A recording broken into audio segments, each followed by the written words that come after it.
Hi guys, welcome back to my channel. I've started a new mini-series, Food Fusion, and on this one, I put a burger inside a Wellington, inside a burger.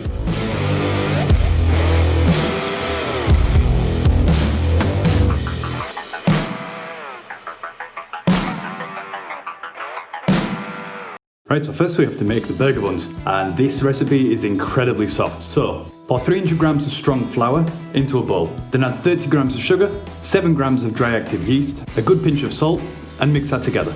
Then pour in 125 milliliters of warm milk, 110 grams of melted butter, and 1 egg. Then mix it to incorporate everything. Lightly flour a work surface, pour your mixture out, and start kneading for 15 minutes. It might feel quite wet at first, but the mixture will come together with the kneading.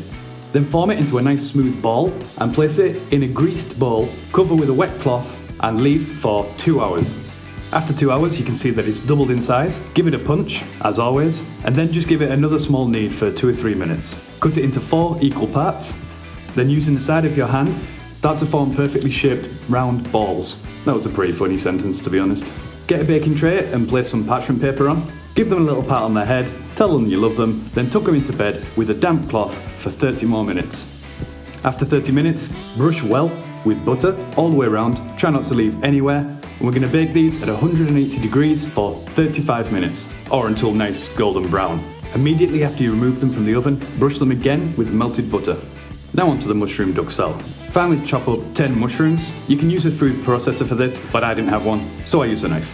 And as you can see on the back, I've got some beef stock reducing, ready to make a nice beautiful gravy. If you want to know how to make a beautiful beef stock, link is in the description. Then pour in your mushrooms into a dry pan, give them a little season with some salt, and we're going to cook these down to get rid of all the water and intensify that beautiful mushroom flavour. Then we're going to add a touch of the beef stock, and this will really boost the flavour of the mushrooms. Then just leave to a side to cool down completely. Now these burger patties are 100% beef that I made earlier on, literally just ground beef mixed together, formed into a burger. And we're going to generously season these with salt and pepper and olive oil. Make sure you coat the whole burger.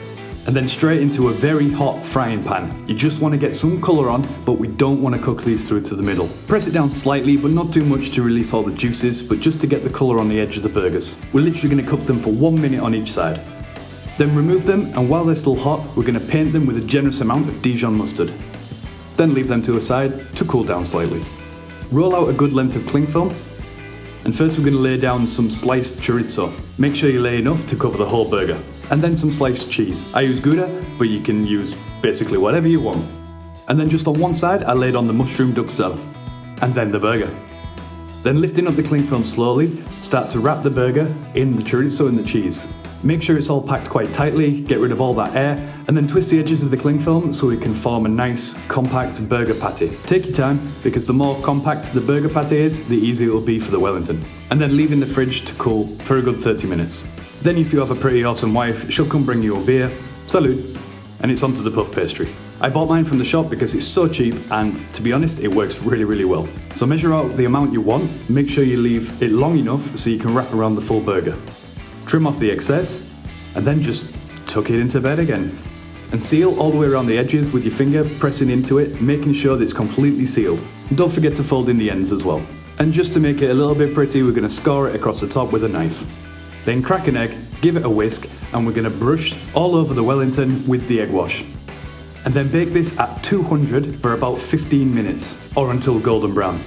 So while that's cooking, we're going to finish the gravy. So you want a heaped teaspoon of corn flour, and mix that in a separate bowl with a touch of the beef stock. Once that's nice and smooth, pour that back into the beef stock, take it back to the heat slowly, and you'll start to see it thickening. You want a consistency like this.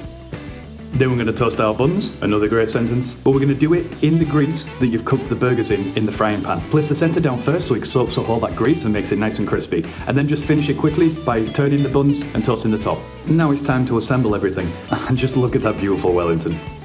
So on the base we're going to start with our homemade mayonnaise, some sliced tomato, some lettuce, and as it's a burger we need to put some gherkins. Then place on the burger Wellington, and then generously slather with that beautiful gravy. Top it with the lid, and now it's time to slice. And slicing into this thing, you can see the burger is still beautifully pink, the pastry is nice and crispy, the burger bun is soft and crunchy. Incredible. this really did work. Like, subscribe, do all that stuff, and I'll see you in the next one.